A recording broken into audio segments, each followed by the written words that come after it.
Alors, donc cet après-midi, on va parler des opérateurs et semi-groupes dans des espaces ultramétriques. Et on ne va pas se limiter à la morphologie mathématique. On aura des semi-groupes morphologiques dans des espaces ultramétriques.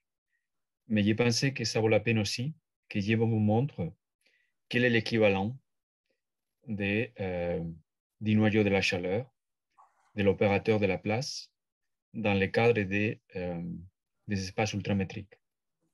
Comme ça, on aura aussi la façon de comparer, d'établir une forme de parallélisme entre les deux mondes, les mondes linéaires et les mondes morphologiques, dans ce type d'espace qui sont un peu plus exotiques que ce qu'on étudie couramment dans les espaces métriques ou les variétés riemanniennes.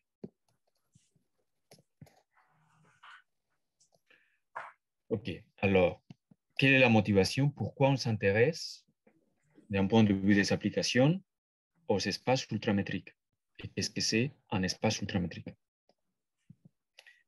Donc, dans les cours, dans mon cours et en général dans n'importe quel cours qui concerne le traitement d'images, on commence toujours par considérer que les images sont des fonctions dans un domaine qui est une grille de pixels qu'on peut voir dans les cas continus. Par exemple, si on travaille sur des CDP dans un sous-espace d'Rn, donc notre domaine sera un sous-espace de l'espace continu. On peut se placer dans un cadre discret, et dans ce cas-là, c'est la grille discrète. Donc, une partie de cet n, qui est le domaine de notre image, de la fonction qui représente notre image. On peut aussi, on évoquait ce matin, l'intérêt de travailler sur des surfaces comme domaine applicatif du traitement d'image riemannienne. On peut avoir un graphe, on l'a évoqué aussi ce matin. Donc là, c'est le cas limite d'un espace structuré, mais où on a très peu de régularité dans l'espace. Et dans un graphe, on a les pixels deviennent le nœud de notre graphe et la notion de voisinage est portée par les arêtes. Et on a vu ce matin, et dans ces cas-là, si on considère que c'est un cas particulier d'un espace géodésique, on peut construire des semi-groupes morphologiques et on a toute une théorie qui se tient dans ce contexte-là. Et donc, rappelez-vous très bien des semi-groupes qu'on a. Donc, j'ai remis cette slide-là. Donc, pour la dilatation et l'érosion, on a des semi-groupes qui se composent avec donc une loi d'addition des effets. Et cet après-midi, on se place dans le contexte d'un espace ultramétrique. Le support de notre image, ça sera un espace ultramétrique. Qu'est-ce que c'est un espace ultramétrique par rapport à une représentation type graphe? Eh bien, dans un espace ultramétrique, l'interaction entre les points de l'espace va être portée par les niveaux dans lesquels ils s'agrègent pour constituer des clusters.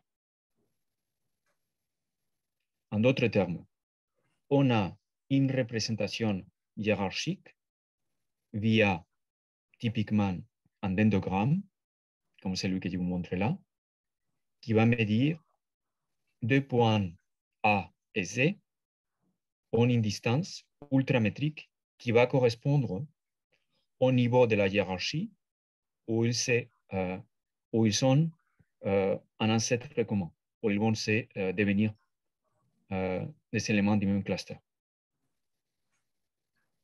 Donc, à chaque fois que vous avez des données et la représentation, l'interaction de vos données est portée par un effet de formation de clusters ou par une représentation hiérarchique de ces données-là, vous pouvez considérer, d'un point de vue mathématique, que vous travaillez dans un espace ultramétrique.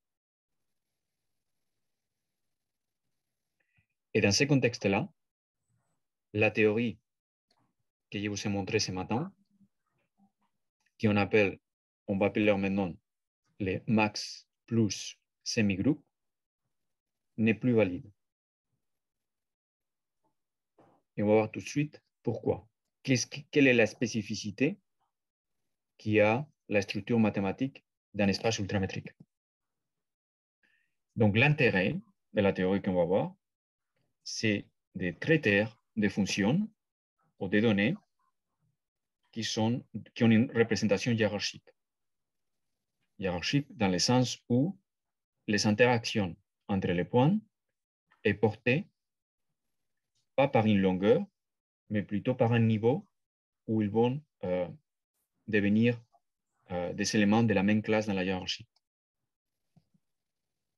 Et donc, ce qu'on va faire, c'est on va tout d'abord revisiter la théorie sur les noyaux de la chaleur et les semi-groupes linéaires dont le Laplacien aussi, dans le cas des espaces ultramétriques. Donc, dans les références, vous aurez donc les papiers de Bendikov et d'autres que j'avais résumés dans l'un de mes papiers. Et après, ce qu'on va faire, c'est proposer la théorie équivalente, mais pour le monde de la morphologie mathématique. Et si j'ai le temps, je vous montrerai aussi quelle est dans le cas de l'algèbre max-min, quelle est la structure spectrale correspondante et en quoi ça, c'est un rapport au semi-groupe morphologique qu'on va étudier avant. Okay. Allons maintenant donc à définir de façon plus précise qu'est-ce que c'est un espace ultramétrique. Donc, on se place dans le cas où on a un espace grand X et une distance métrique, donc un espace métrique tout d'abord. Mais cette métrique va satisfaire une propriété plus forte que l'inégalité triangulaire. C'est ce qu'on appelle l'inégalité ultramétrique. Donc, la distance entre deux points est toujours inférieure ou égale, pas à la somme des deux distances lorsqu'on prend un troisième. C'est le max de ces deux distances-là. D'accord? Les distances ne se rajoutent pas, comme les côtés d'un triangle, dans l'inégalité triangulaire. C'est la plus longue qui domine la distance. On va changer simplement, on ne fait que changer ça dans la définition. Et on va voir tout de suite quelles sont les conséquences de changer ça. Et on va travailler en général aussi, dans la plupart des cas, dans un espace ultramétrique discret. Qu'est-ce que c'est un espace ultramétrique discret? Donc, on va voir tout de suite comment on définit les boules dans un espace ultramétrique. Et donc, les boules vont être finies et la distance ultramétrique prend des valeurs entières dans les cas discrets. Alors, quelles sont donc, les propriétés des espaces ultramétriques? Qu'est-ce qui se passe d'un point de vue de la géométrie de l'espace lorsqu'on a remplacé l'inégalité triangulaire par cette inégalité plus forte? Donc, il y a des questions topologiques. Donc, les boules sont en même temps ouvertes et fermées. L'autre question qui est très importante, c'est chaque point de la boule est son centre. Donc, si deux points ont une distance inférieure à une certaine région, la boule correspondant, la boule centrée sur le point X de la région R est égale à la boule centrée sur le point Y, région R. Étant donné 3 points, si les deux points appartiennent à la boule de la région R, la distance entre les deux points est inférieure à R. S'il y a l'un qui appartient à la boule et l'autre qui n'appartient pas à une boule centrée sur X, leur distance est plus grande que R. Lorsque deux boules intersectent, ont une intersection non vide, il y a l'une qui contient complètement l'autre.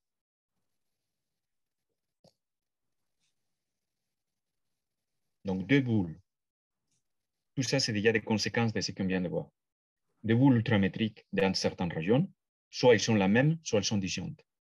Il n'y a pas d'intersection possible. Et l'ensemble des boules, dans certaines régions, plus grand que zéro, donne une partition de l'espace qui couvre complètement l'espace et il n'y a pas d'intersection entre les boules. D'accord? Et la conséquence de toutes ces propriétés-là, c'est que la collection, l'ensemble des boules ultramétriques à une certaine région donne une partition de l'espace.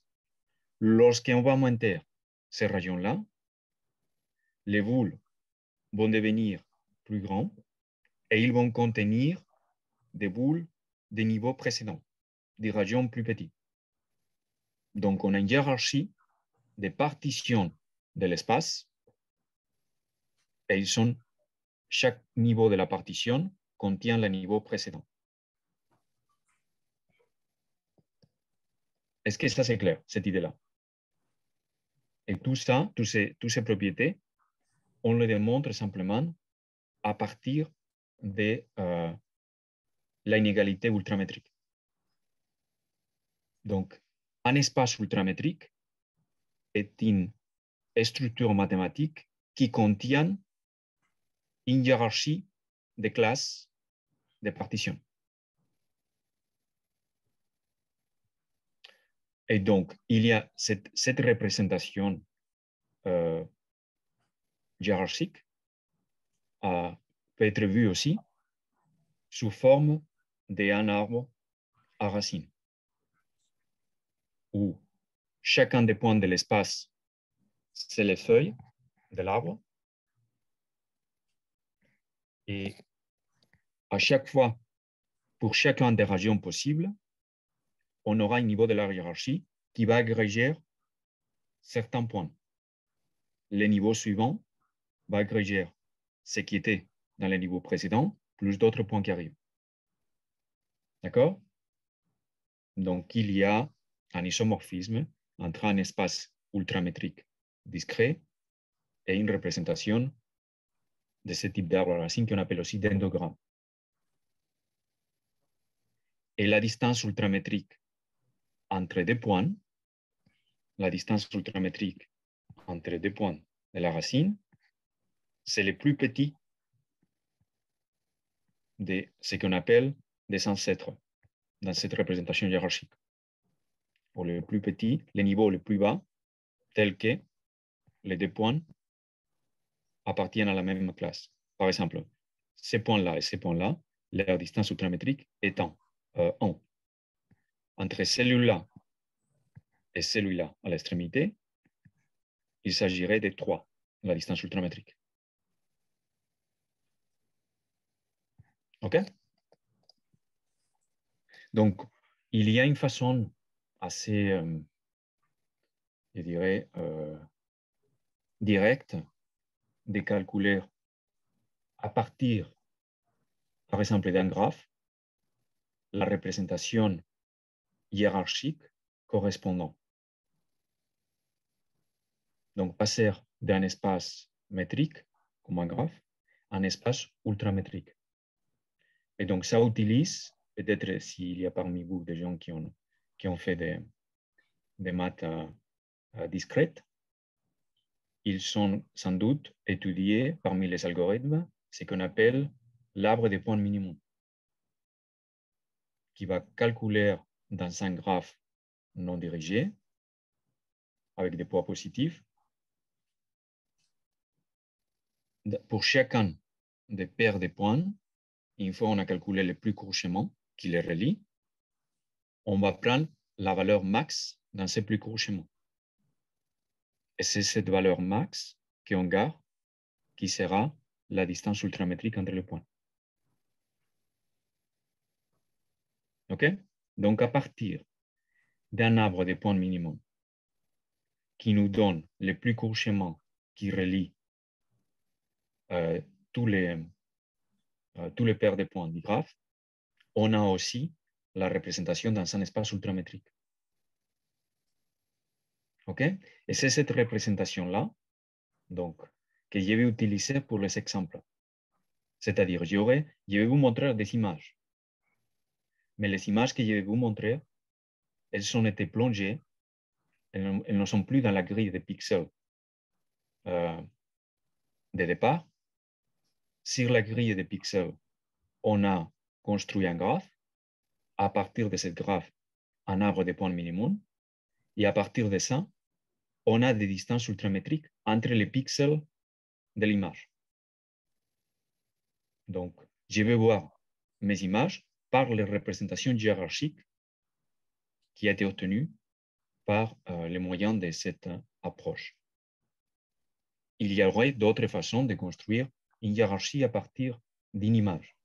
Ou vous pouvez avoir d'autres types de données, soit qu'ils sont déjà naturellement représentés par une hiérarchie, ou sur lesquels, à partir, par exemple, d'un graphe, vous allez plonger dans une hiérarchie.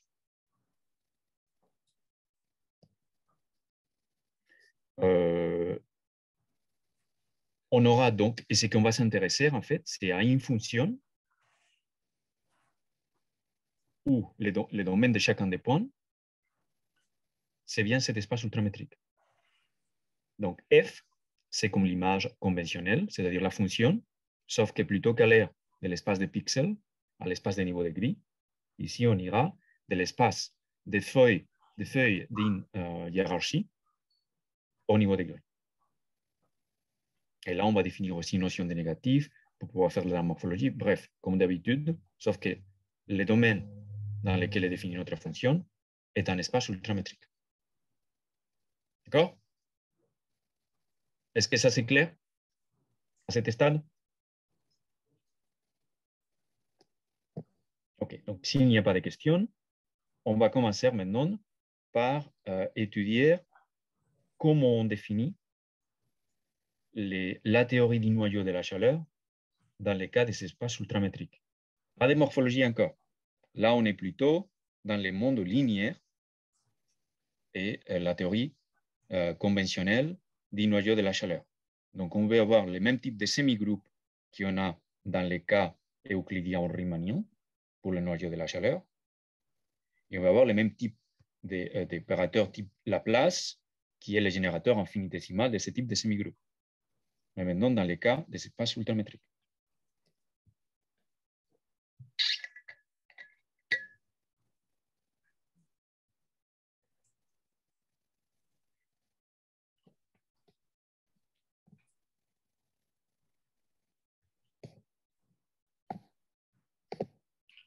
OK, commençons.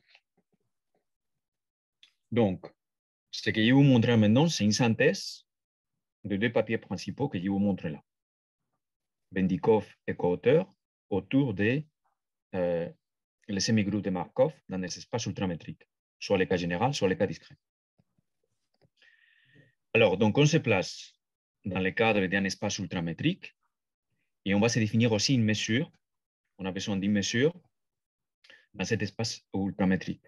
Donc, c'est une mesure de chacune des boules de l'espace. D'accord? Donc, la mesure, ça sera typiquement dans les cas discrets, ces mesures donc, on va compter le nombre de points qui sont dans la boule. C'est le type de mesure qu'on pourra utiliser en pratique. Et alors, on va définir un premier opérateur, Q, qui dépend d'un paramètre d'échelle, R, qui va correspondre aux régions des boules. Et rappelez-vous, pour une région donnée, l'espace correspondant est une partition avec toutes les boules de ces régions-là. D'accord? Et je vais dire, maintenant, on va appliquer cet opérateur Q à une fonction bornée, F, qui est définie dans cet espace ultramétrique X. Donc, l'opérateur Q sur F est égal à cette expression-là que vous voyez. Qu'est-ce qu'on est en train de faire? On est en train de calculer à l'intérieur. Donc, pour chaque point, on va calculer l'intégrale de la fonction à l'intérieur de la boule ultramétrique de région R centrée sur le point et on va diviser par la taille de la boule. Donc, on calcule la moyenne de la fonction dans chacune des classes. Vous avez une fonction f, l'opérateur q d'échelle R est simplement dans chacune des classes de la partition correspondant au niveau R, vous calculez la moyenne de la fonction. Ça, c'est l'opérateur de base qu'on va utiliser dans cette théorie. OK? Donc, cet opérateur-là, il a un noyau qui est donné là. Donc, vous voyez, c'est l'indicatrice de la boule correspondante centrée sur l'un des points de région R. Donc, c'est la boule qui va contenir les deux points pour ces régions-là. Et avec la valeur moyenne qui représente donc la taille de la boule. Et cet opérateur-là, c'est un opérateur de Markov, dans le sens où il va satisfaire les propriétés non-négativité, si la fonction est non négative, avoir une normalisation égale à 1 et une propriété de semi-groupe. Alors, regardons quelle est la propriété de semi-groupe qu'il y a là. Donc, lorsqu'on compose cet opérateur de moyenne sur R après avoir fait S ou au contraire, c'est l'opérateur d'avoir fait avec le niveau de la hiérarchie supérieure. D'accord? Donc, si vous êtes en train de faire des moyennes sur une classe, sur une partition, ou ce que contient la partition, c'est déjà des moyennes de classes plus grandes, bien évidemment, vous allez obtenir à l'intérieur des petites classes qui ont des valeurs qui étaient déjà calculées. Donc, c'est trivial de comprendre pourquoi les semi-groupes qu'on a maintenant, c'est un semi-groupe où c'est le max de la taille des boules qui intervient. Une conséquence de ces semi-groupes-là, c'est l'idempotence. Si vous appliquez cet opérateur-là deux fois, vous allez obtenir le même résultat. Et on a aussi des propriétés, si la fonction est continue, si on rajoute un peu plus de régularité, on a des propriétés de continuité et de convergence. Donc là, on rajoute la continuité, plus on rajoute quelques propriétés topologiques pour être compact, ce qu'on évoquait ce matin-là, pourquoi il faut être compact. Et donc, dans ces cas-là, on commence à avoir la possibilité d'étudier des séquences et donc étudier la continuité et d'autres propriétés. Est-ce que cet opérateur Q est clair pour tout le monde? Qu'est-ce qu'on est en train de faire?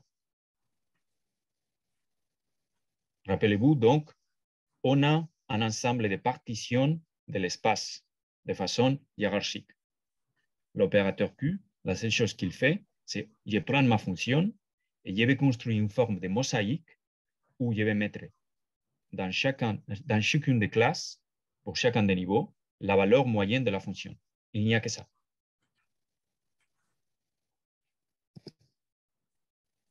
Et maintenant, on va introduire un deuxième opérateur, P, qui va utiliser le précédent.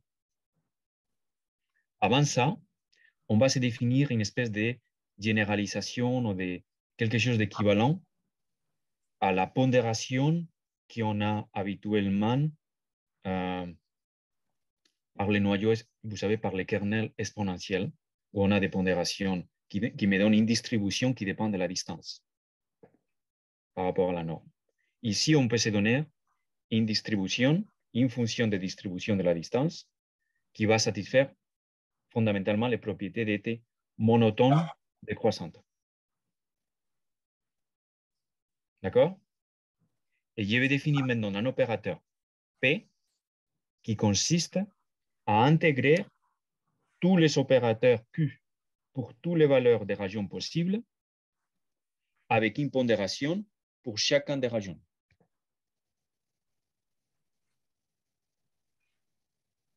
Vous voyez ça? Donc, Q de R est une partition. À l'intérieur de chacune des classes, la moyenne de l'image, enfin de la fonction. Et maintenant, ce qu'on va faire, c'est qu'on a construit toutes ces partitions de moyenne et on va intégrer et on va pondérer simplement par une fonction qui va donner plus de poids au niveau le plus... donc, vous voyez ici, donc, dès que la distance est faible, les poids vont 0. Dès que la distance est maximale, les poids, donc on aura une pondération qui fait que le niveau le plus haut de la hiérarchie aura un poids égal à 1. Au fur et à mesure, on décroît. Est-ce que cette idée est claire de qu'est-ce qu'il fait cet opérateur-là? Il moyenne des mosaïques qui contiennent des moyennes de l'image. On est en train de faire des moyennes deux fois. Une première fois, on moyenne au niveau de chacune des classes pour chacun des niveaux, et après on moyenne tout ça, point par point. Et maintenant, ça c'est l'opérateur P.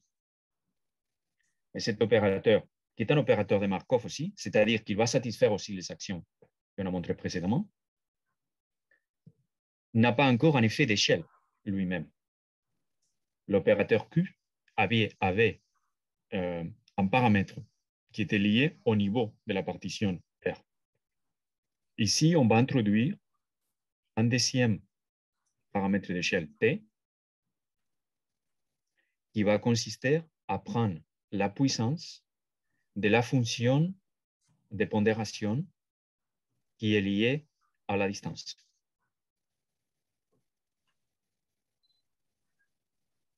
Donc, l'opérateur P à l'échelle T appliqué sur F, c'est cette intégrale que je vous ai montré précédemment, sauf que maintenant, je donne à la fonction de pondération un effet de puissance qui dépend de cette échelle-là. Et on a une propriété de semi-groupe pour cet opérateur-là, maintenant, qui est le semi-groupe conventionnel, avec l'addition des effets.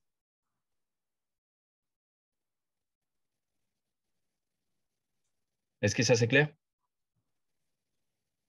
Après, je vais vous montrer sur des images à quoi représente ce type d'opérateur-là. Mais pour le moment, simplement, avoir une idée de comment on est en train de construire. Cet opérateur multi-échelle,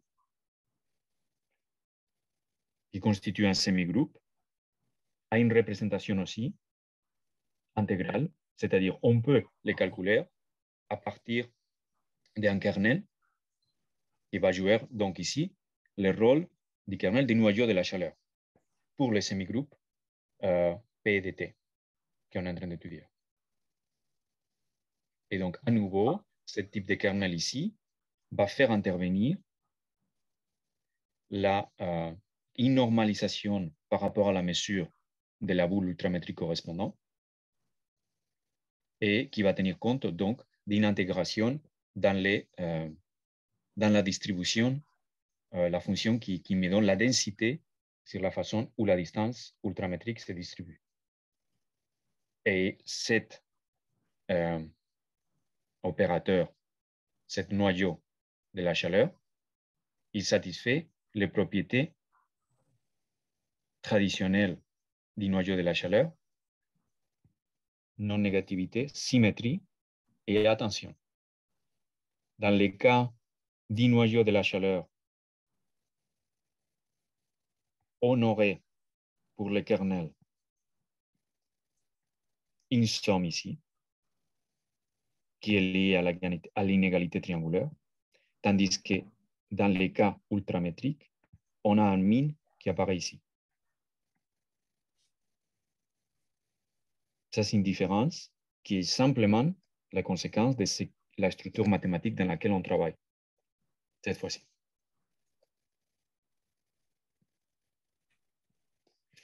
Donc, il y a un espace ultramétrique canonique en mathématiques, qui est ce qu'on appelle les nombres p-adiques. Je ne sais pas si vous les avez étudiés. C'est un peu les modèles mathématiques pour les séquences qui ont une certaine longueur et la distance ultramétrique va consister, lorsqu'on compare deux séquences, à la première position qu'on trouve que c'est différent, où les deux séquences sont différentes. Dans les nombres p-adiques, on a une représentation aussi dans une base d'une certaine longueur et on utilise à peu près les mêmes principes. Donc, cette idée de lorsque vous comparez deux séquences et vous dites la distance entre ces deux séquences-là, c'est la première position où elles sont différentes, ça c'est une distance ultramétrique. Et ça donne lieu à une représentation qui peut passer par les nombres p-adiques.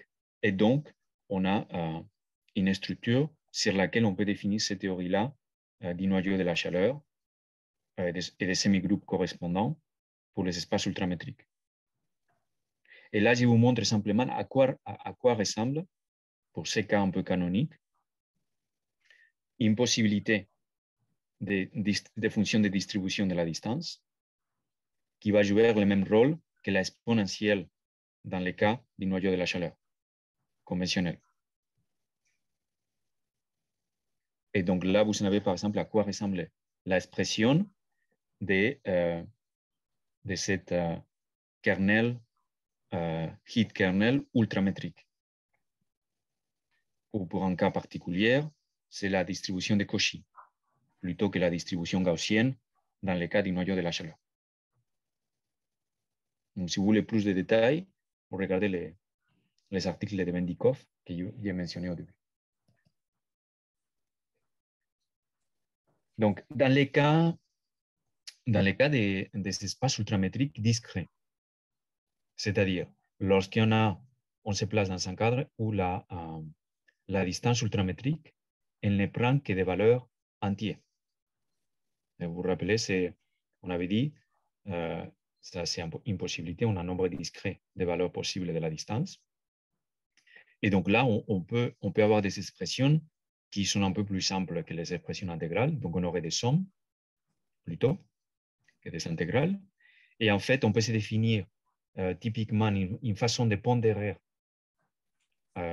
qui sera utile. Ça consiste à se définir une séquence. La pondération sera rapportée par d'abord une séquence de valeurs positives dont la somme est égale à 1.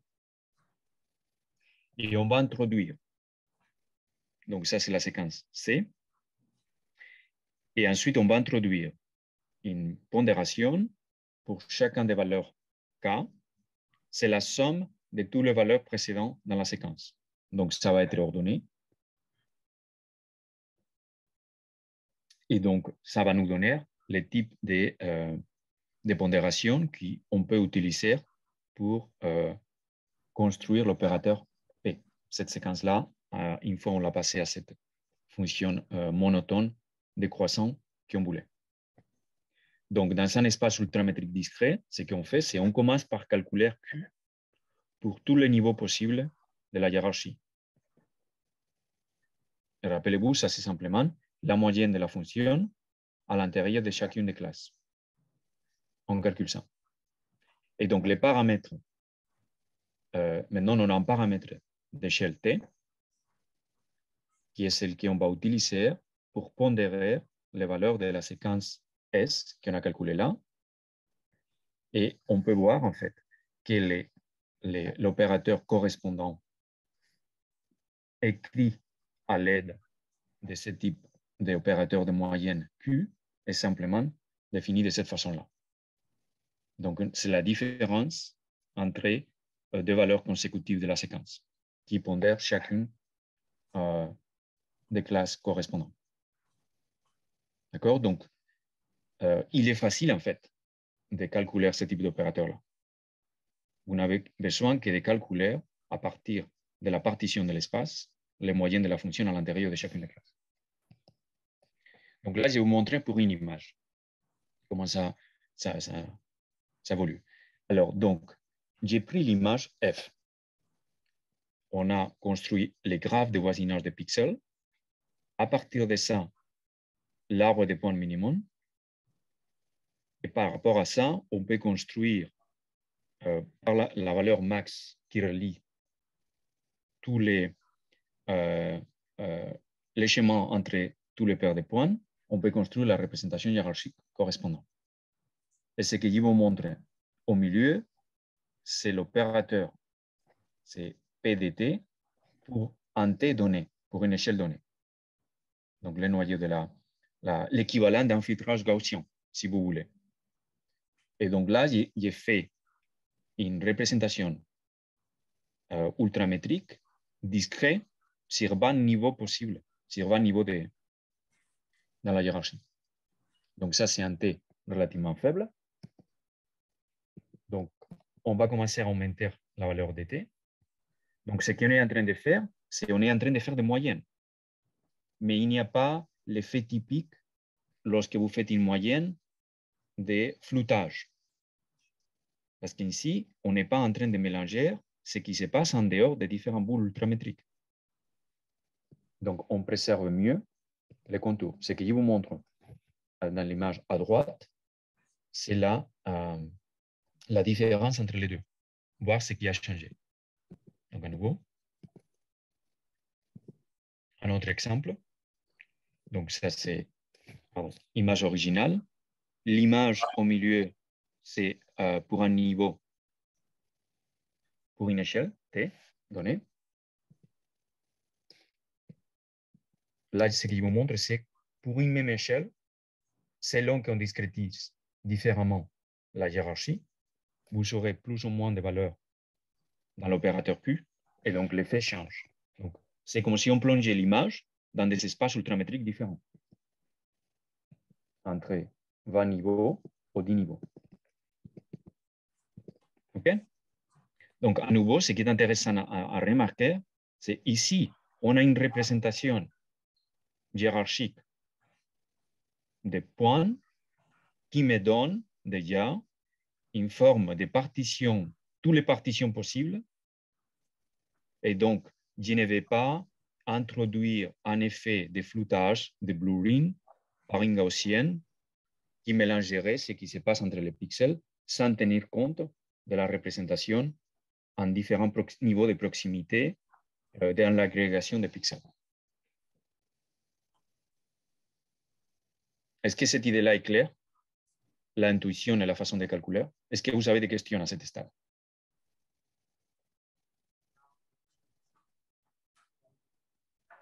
Il y a une question. Rapprochez-vous. Bonsoir, professeur. Est-ce que le noyau de poisson que vous avez énoncé tout à l'heure, serait le noyau de l'équation de Laplace? Non, c'est pas. Je vais vous montrer tout de suite quel est l'opérateur de Laplace correspondant. Ce n'est pas l'opérateur de Laplace conventionnel. Ce n'est pas le noyau de l'opérateur de Laplace conventionnel. C'est la même théorie, mais il aura une forme différente. Mais c'est exactement le même principe. Merci. D'autres questions?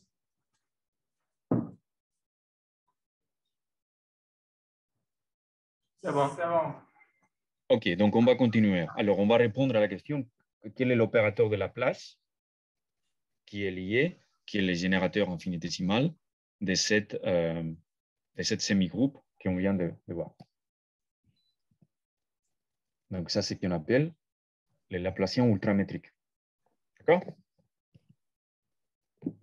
Et donc, pour ça, c'est les mêmes références que vous avez montrées précédemment, plus une autre référence additionnelle qui considère plus en détail ça. Donc, ça, c'est un transparent qui est la façon où les liens, on l'a évoqué déjà ce matin dans la question, quel est le lien entre un opérateur, un générateur, quel est le générateur du semi-groupe. Et donc, ça, c'est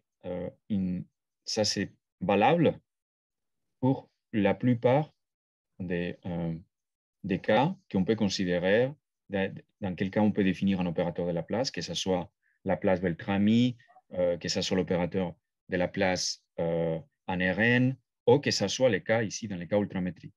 Donc, l'opérateur de la place se définit comme le générateur d'un semi-groupe continu, PDT, de la façon où il est écrit là. Donc, vous voyez, c'est l'opérateur différentiel F moins le PDT F sur T, lorsque T va diminuer. Et donc, c'est à partir de ça qu'on fait un lien entre l'équation de la chaleur, l'opérateur de la place, et les semi-groupes de la chaleur, la convolution par une gaussienne comme solution. À quoi ressemble ça dans les cas ultramétriques? Eh bien, l'opérateur de la place appliqué à une fonction qui est définie dans un espace ultramétrique x, grand X, est donné par cette expression-là. Alors, on va la regarder. On va essayer de comprendre qu'est-ce que ça représente. Donc, c'est l'opérateur de la place à un point pour une valeur x donnée de l'espace. Alors, qu'est-ce qu'on va faire? On a une première somme ici qui est, on prend une boule, la boule B.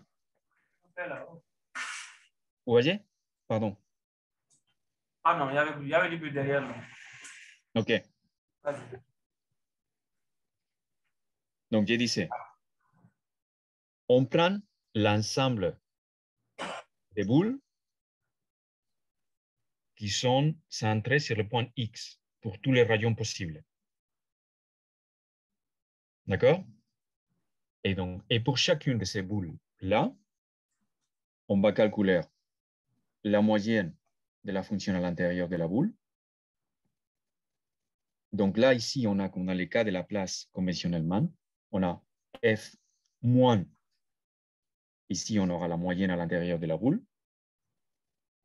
Et on va pondérer ça par un terme K qui dépend de la boule. Je vais vous montrer tout de suite ça. Et on intègre pour tous les boules. Donc, le point X appartient. D'accord? Donc, dans le cas de l'opérateur de la place discrétisé, par exemple par des différences finies, en général, on va regarder la fonction dans un voisinage, on estime la valeur moyenne de la fonction dans ce voisinage infinitésimal, et c'est f moins cette moyenne-là, sans compter la valeur lui-même sur f, qui est la discrétisation de l'opérateur de la place. Ici, c'est un peu plus compliqué, parce qu'on fait ça pour chacune des boules qui sont centrées sur le point X, et on va intégrer ça. Et la pondération qu'on a pour chacune des boules, c'est ce qu'on fait, c'est on regarde pour chacune des boules quelle est la boule paire qui la contient. Je vais vous montrer tout de suite ça sur une représentation graphique. Mais rappelez-vous. Il y a une question, Jésus. Oui. Il arrive. Je procède. Ici, j'aimerais savoir comment dire.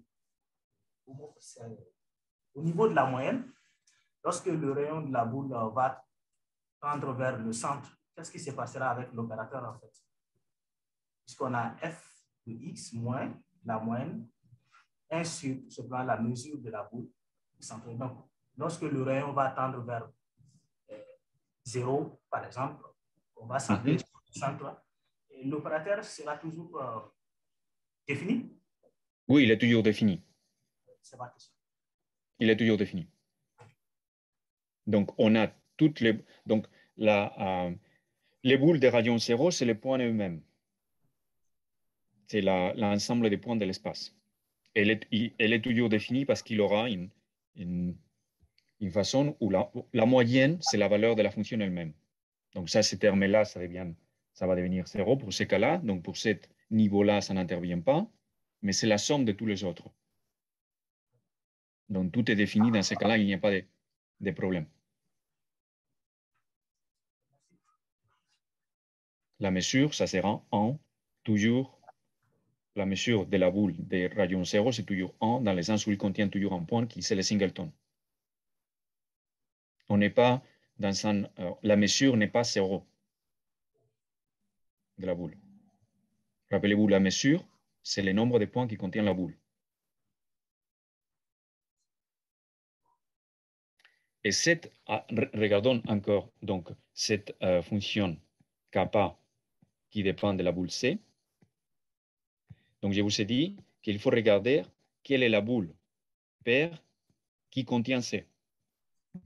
Et ce qu'on va regarder, donc, c'est le niveau de la hiérarchie où se trouve C et le niveau de la hiérarchie de son paire. Et c'est cette différence entre les deux qui va nous donner la pondération. OK?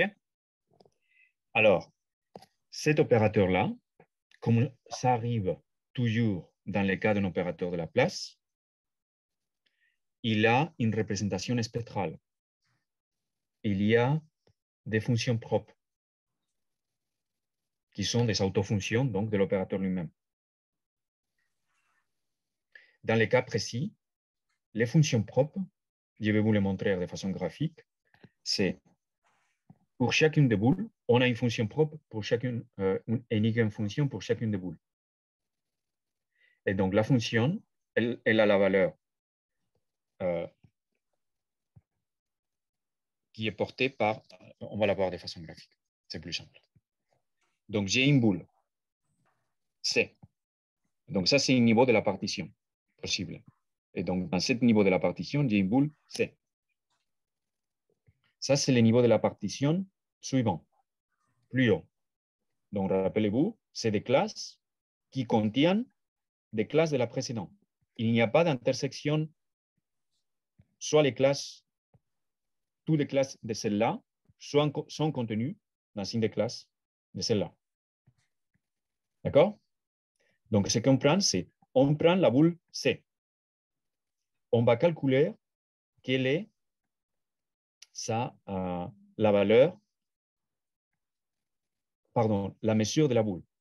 On va regarder quelle est sa taille. Et c'est cette valeur-là qu'on va mettre dans l'indicatrice de la boule C, comme valeur positive. Donc, ça, c'est donc l'indicatrice de la boule C aura une valeur qui est 1 sur le nombre de points qu'elle contient. Et la boule, et la boule paire, qui dans ce cas-là c'est B, en dehors, donc c'est la boule B moins la boule C comme indicatrice, elle va contenir moins la valeur 1 sur la taille de la boule paire. Ça, c'est la fonction propre de cet opérateur de la place. Donc, la géométrie, entre guillemets, d'un espace ultramétrique est décrite par ce type de fonction propre. On est en train de regarder la taille d'une boule par rapport à la taille de la boule qui la contient dans les niveaux suivants de la hiérarchie, son paire. Et donc, c'est des fonctions aussi, donc c'est positif et négatif. OK, donc ça, c'est les autofonctions, les fonctions propres de l'opérateur de la place dans un espace ultramétrique.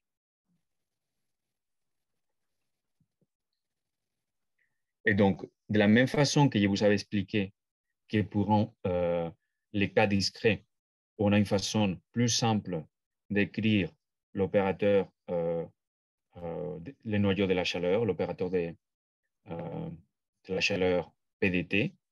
C'est la même chose pour l'opérateur de la place. On utilise la discrétisation de la séquence qui pondère les opérateurs Q et on peut réécrire ça de façon assez compacte. Donc, vous voyez bien que l'opérateur de la place ici va faire intervenir une somme avec une pondération log 1 sur la séquence qu'on avait construite précédemment. Et ici, vous en avez simplement une forme de dérivée de ce qui se passe dans cet opérateur de moyenne Q que je vous avais montré. Donc, c'est une fois vous savez calculer l'opérateur Q, la moyenne de la fonction dans chacune des classes de la partition, vous pouvez calculer les noyaux de la chaleur et vous pouvez calculer aussi l'opérateur de la place. De façon très simple. Donc là, je vous montre simplement, si on réécrit ça de façon un peu plus élaborée, à partir de ce qu'il y a à l'intérieur de chacune des classes Q, ça c'est l'expression de l'opérateur de la place discret dans un espace ultramétrique. Et là, je vous montre en bas à quoi ressemble dans les cas discrets conventionnels. Donc, vous êtes dans la CDN et vous calculez l'opérateur de la place pour une image. Donc, comme je vous avais dit, on calcule la moyenne dans un certain voisinage autour de chaque pixel, et c'est la fonction moins la moyenne. Et il y a une pondération ici, après, qui est simplement le cardinal du voisinage. Dans les cas ultramétriques, c'est beaucoup plus compliqué, dans le sens où on n'a pas une moyenne simplement dans un voisinage, on a une moyenne dans tous les voisinages possibles, qui sont tous les boules ultramétriques possibles. Et après, on moyenne par rapport à ça, donc on moyenne 2 fois, et on a un effet de pondération aussi. Est-ce que ça c'est clair? Alors, je vous montre là un exemple, une image F, l'opérateur de la place ultramétrique correspondant à une certaine représentation de cette image-là. Et ce que je vous montre à droite, c'est si on fait la somme entre l'image et moins l'opérateur de la place, c'est une façon de rehausser le contraste de l'image. Ça, c'est un autre exemple du même opérateur de la place ultramétrique et comment ça interagit avec l'image. OK? Donc, oui. Est-ce qu'il n'y a pas un lien avec les filtres de choc là, non? Le fait que ça rehausse le contraste là. Parce que tu peux revenir à la définition de l'opérateur L là, un peu. Avant encore. Avant. Désolé, hein. Je remonte encore. Voilà. La formule. Non. Reviens. Oui, je suis bien là. Je suis bien là. C'est juste le transparent d'avant. Non, d'après, pardon. D'après, pardon. Après. C'est là où tu définis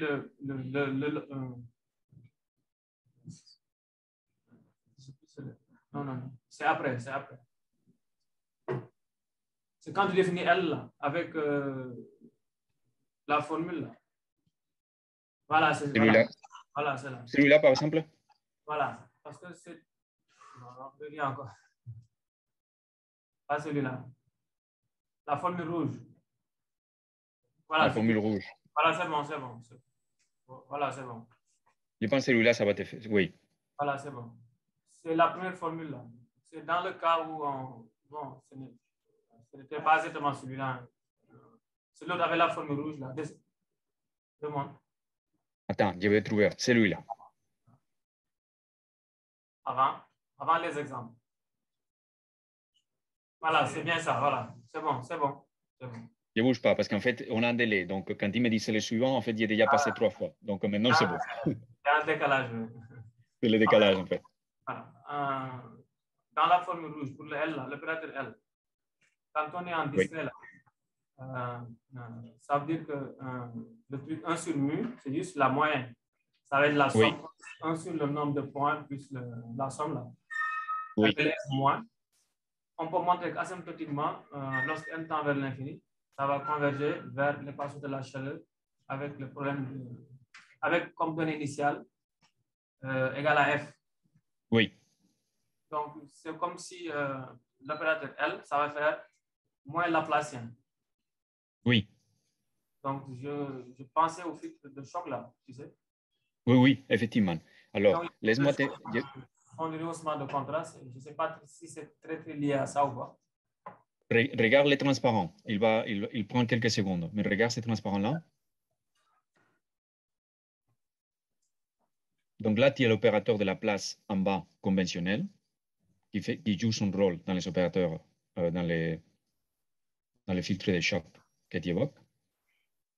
Et en haut, il y a l'équivalent ultramétrique. Mais effectivement, ça aura les mêmes effets. Donc là, il y a les parallélismes complets entre les mondes conventionnels en bas qu'on utilise et à quoi ressemble dans ces cas précis. Ah. Okay? Donc l'idée la plus importante à retenir dans les cas ultramétriques, c'est qu'il n'y a pas un seul voisinage sur lequel on regarde ce qui se passe. On regarde pour chacun des points tous les voisinages possibles. Ça bouge quoi? Et tous ces voisinages-là sont indexés.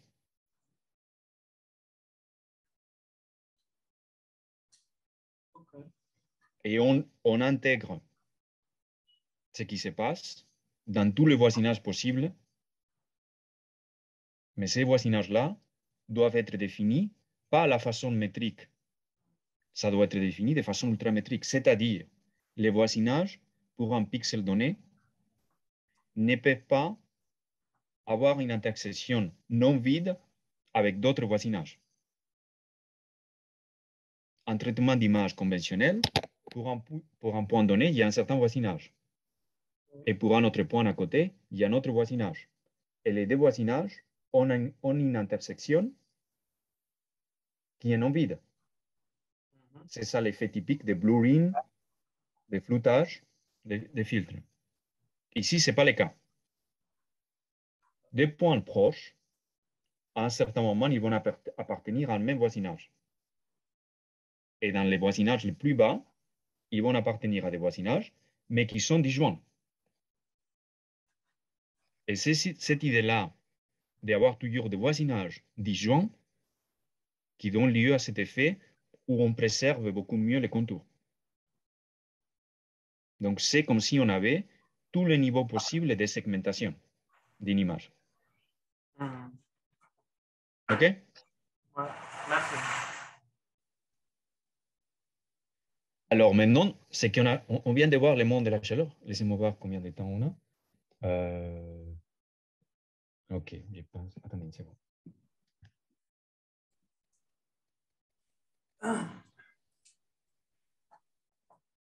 On est assez bien du temps, donc on va pouvoir. Donc, on va passer maintenant au semi-groupe morphologique dans le cadre de ces espaces ultramétriques. Et donc, rappelez-vous de ce qu'on a vu.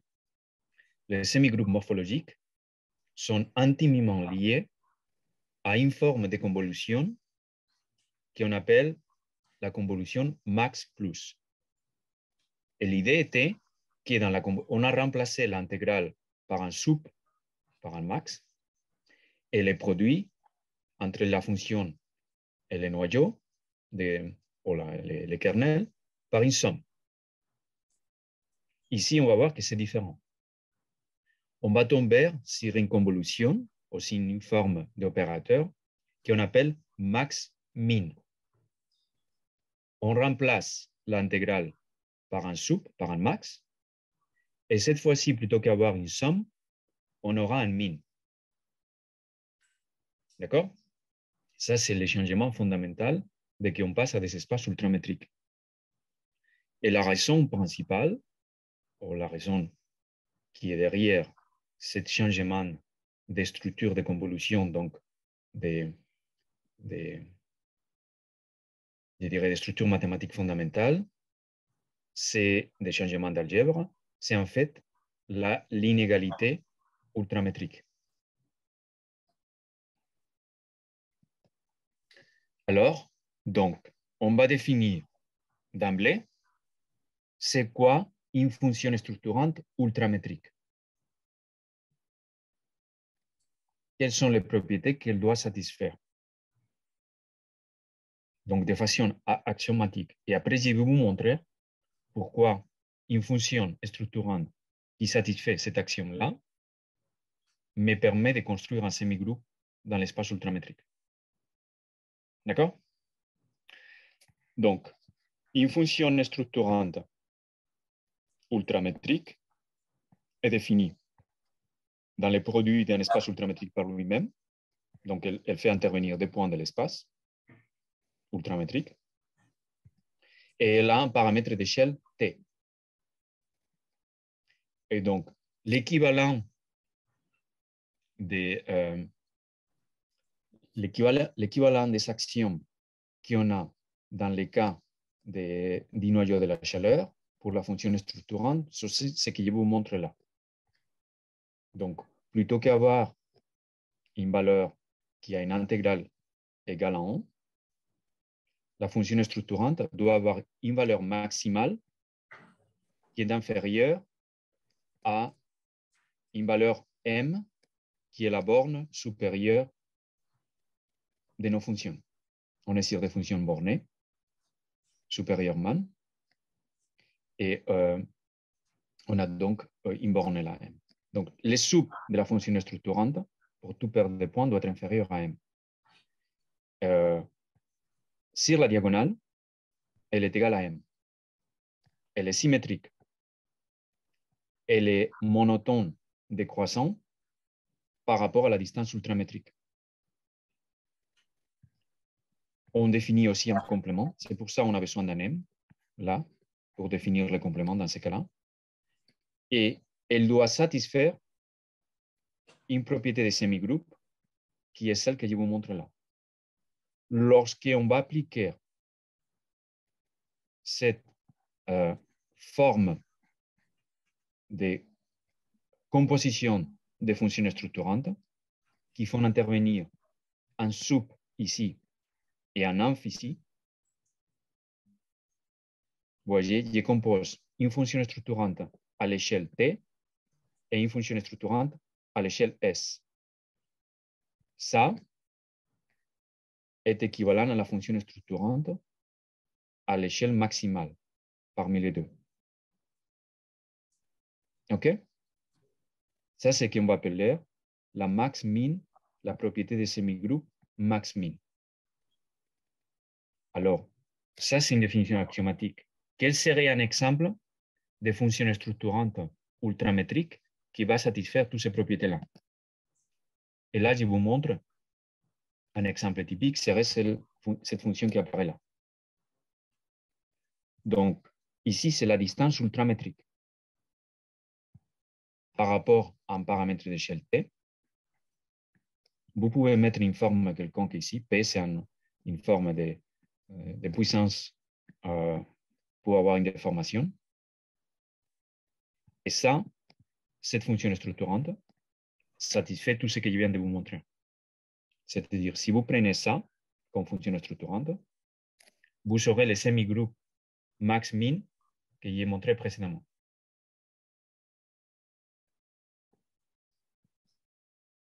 Maintenant, étant donné une fonction structurante ultramétrique et une fonction non négative bornée, je peux définir une dilatation et une érosion, et maintenant, elles sont définies de la façon suivante. Dans la dilatation, il y a un suprêmum, comme j'avais dans le cas des espaces métriques ou des espaces en longueur. Mais dans le cas des espaces métriques, il y avait la fonction plus la fonction structurante.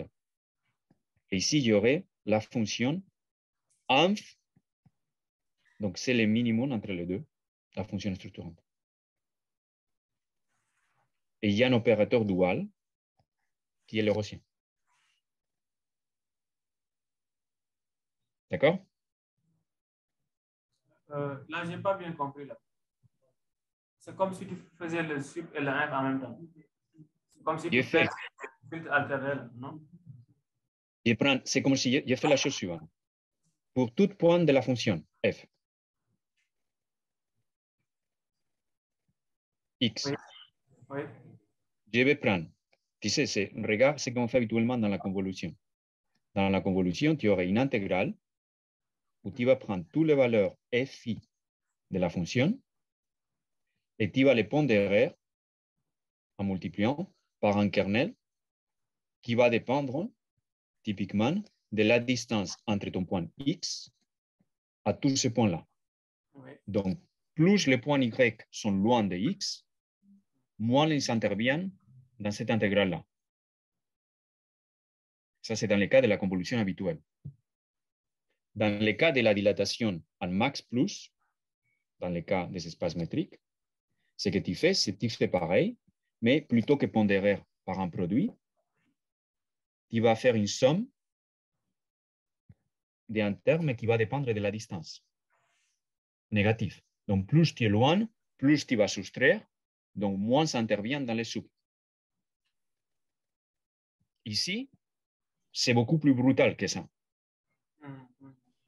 C'est que tu prends une fonction qui te donne certaines pondérations et tu vas prendre soit la valeur de la fonction, soit la valeur de la pondération, les plus petits de deux, pour chacun des points y.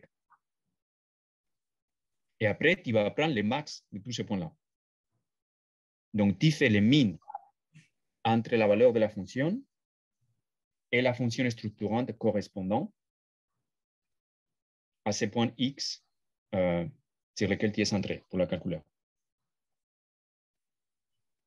Ça semble un peu étrange comme opération, mais en fait, c'est l'opération qui va satisfaire la seule opération qu'on peut définir qui va satisfaire une propriété de semi-groupe morphologique dans ce contexte-là. Donc, une fois j'ai défini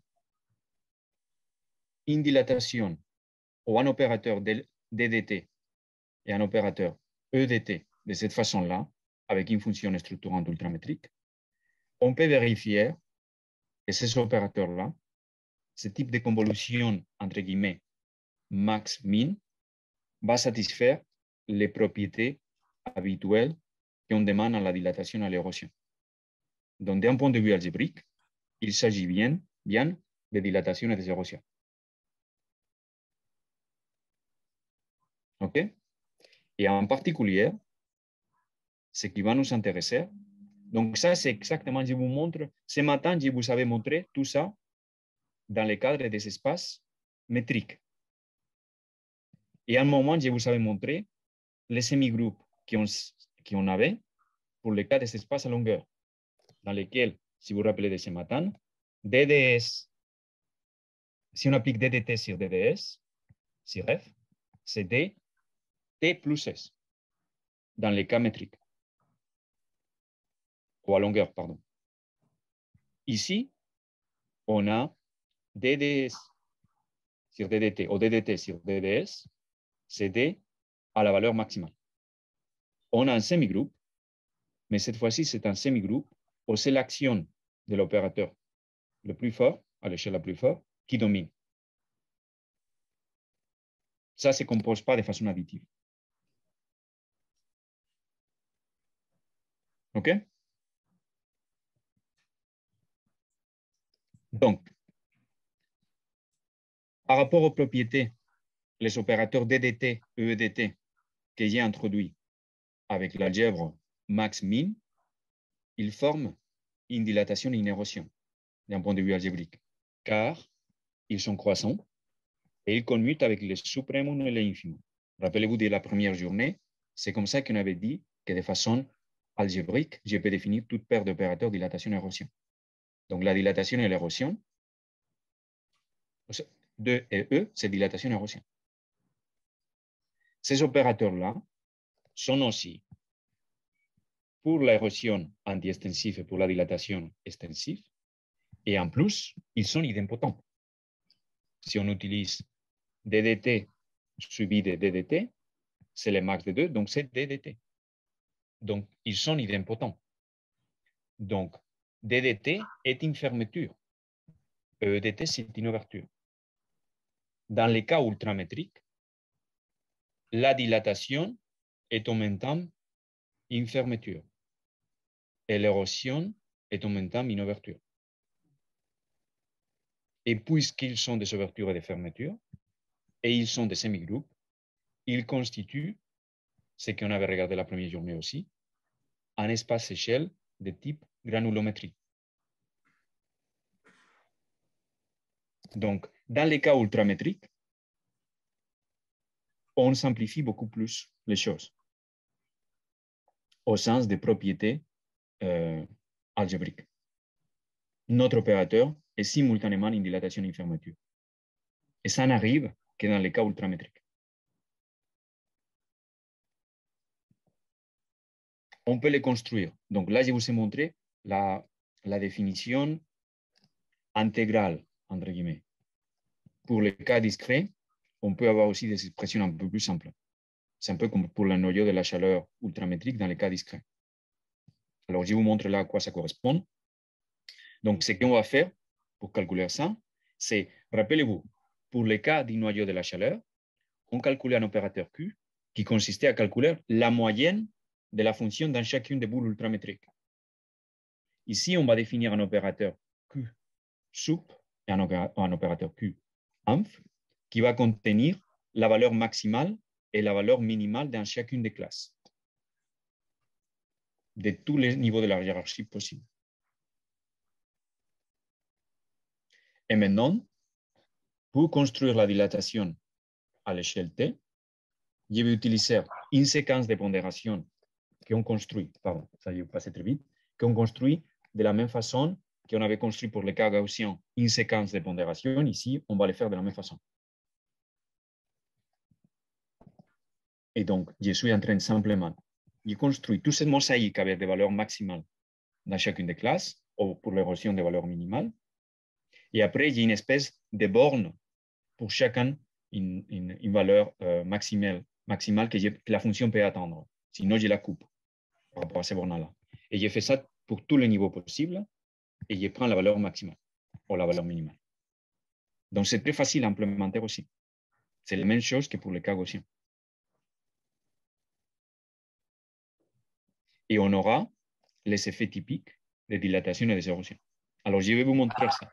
Je vais vous montrer d'abord des exemples. Pardon? Y a-t-il des questions?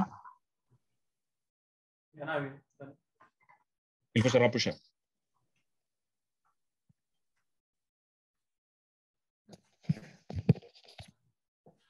J'ai une question à propos de la définition de l'érosion. Est-ce qu'on n'a pas un problème de la dépendance par rapport à la constante pointée, la borne?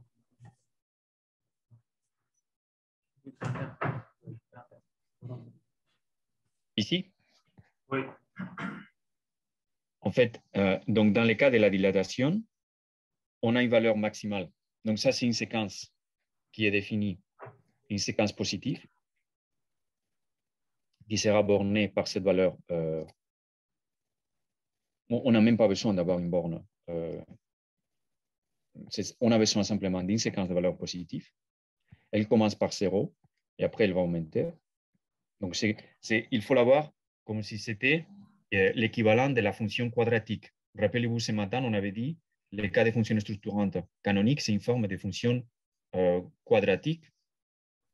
Donc, on a comme si on avait une parabole ou une autre fonction monotone croissant.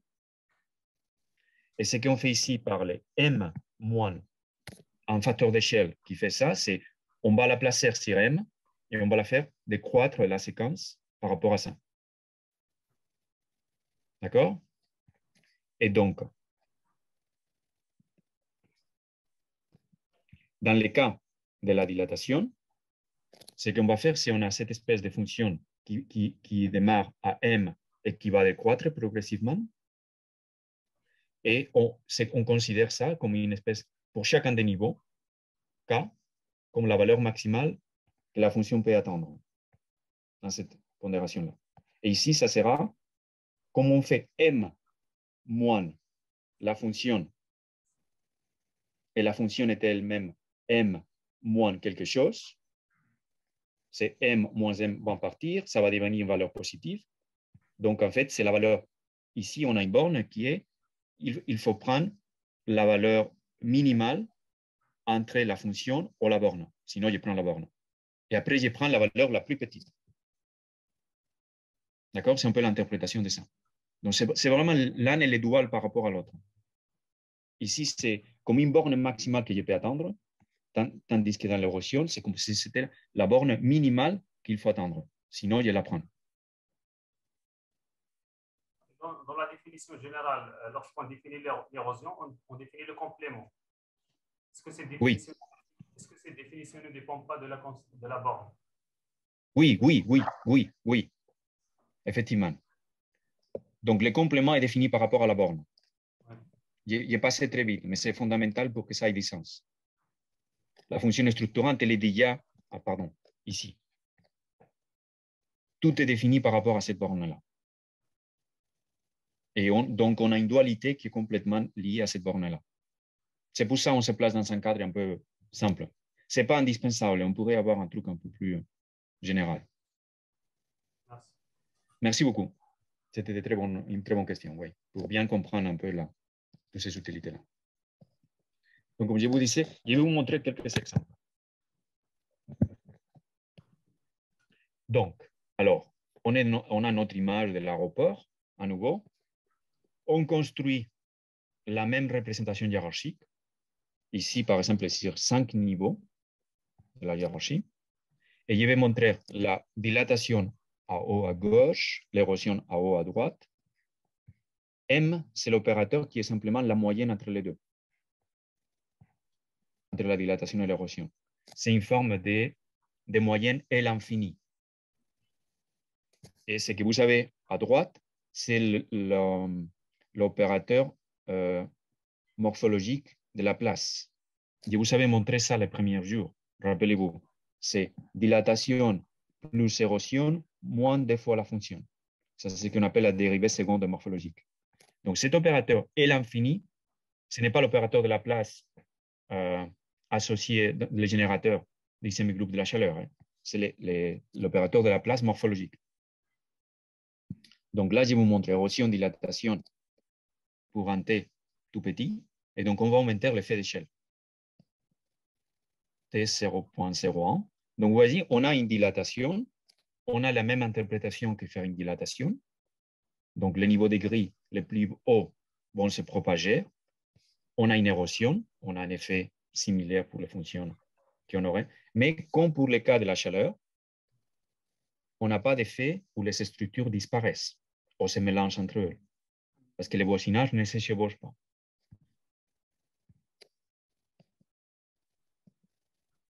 Donc, je vous montre simplement l'effet de l'échelle. Là, ce que je vous montre, c'est on change l'espace ultramétrique. Donc, pour une même valeur 0.01, je peux construire un espace ultramétrique différent. Et donc, le traitement, les filtrages que je ferai, même en même paramètre d'échelle T, aura un effet différent sur l'image si elle a été plongée dans un espace ultramétrique différent. Bien évidemment. D'autres exemples. Donc, c'est simplement, je vous montre différents exemples d'espaces ultramétriques que j'ai construits. Je ne vais pas entrer trop dans les détails, simplement tenir compte de ça. Donc là, je vous montre aussi une possibilité, un intérêt d'utiliser ce type de démarche-là pour le cas de l'image multimodale. Quelle est l'idée de ça? Imaginons que je vais traiter l'image qui apparaît là, qui est l'image en microscopie qui représente l'intensité. Mais je vais la traiter en utilisant un espace ultramétrique qui est construit à partir de cette image de face. Donc, je peux utiliser une image pour construire la notion de voisinage ultramétrique, tous les boules ultramétriques, et après, je vais utiliser cette représentation-là pour traiter cette image qui apparaît là. OK? Donc, l'espace ultramétrique, il peut être construit à partir de l'image elle-même ou peut être une donnée extérieure. Je pourrais faire des dilatations et des érosions d'une image qui utilise une représentation issue d'une autre image. Et on peut aussi utiliser ça pour d'autres données que les images. Donc là, je vous montre, par exemple, on a une fonction qui est définie, c'est une fonction discrète, voyez bien, donc j'ai des points dans l'espace, Et chacun des points me donne une intensité. OK? Donc, c'est un ensemble de points totalement discrets et il y a une intensité. Alors, je peux plonger cet ensemble de points-là dans un espace ultramétrique. Et je peux traiter les valeurs de la fonction dans ce contexte-là. Comme je vous dis, ça consiste à calculer un graphe, l'arbre des points minimum, et à partir de ça, la distance ultramétrique entre les points. Et donc là, je vous montre par exemple, en 3D, c'est difficile à voir. Donc, ce que j'ai fait, c'est simplement une vue 2D du 3D. Donc là, je vous montre les résultats, par exemple, de la dilatation, de l'érosion et de la moyenne entre les deux pour un paramètre de taille donné. Donc, l'idée principale à retenir, c'est si vous avez des structures comme ça qui forment des clusters, la meilleure représentation pour traiter vos données sera toujours une représentation ultramétrique où l'agrégation à différents niveaux de clusters est décrite par cette représentation. Donc, ce qui apparaît en rouge là, ça veut dire que tous les points qui se trouvaient par là vont avoir une valeur de la dilatation qui est ce qui apparaît en rouge. Chacun des points devient un point rouge. Et donc, vous voyez bien que le point rouge reste après dilatation dans l'intérieur de son cluster. Pareil pour l'érosion. Donc, on n'a pas, en fait, ça c'est l'effet, la même interprétation où les choses ne se mélangent pas qu'on avait dans les cas des images, où le voisinage entre les pixels ne se mélange pas. Donc, les objets préservent leur contraste local.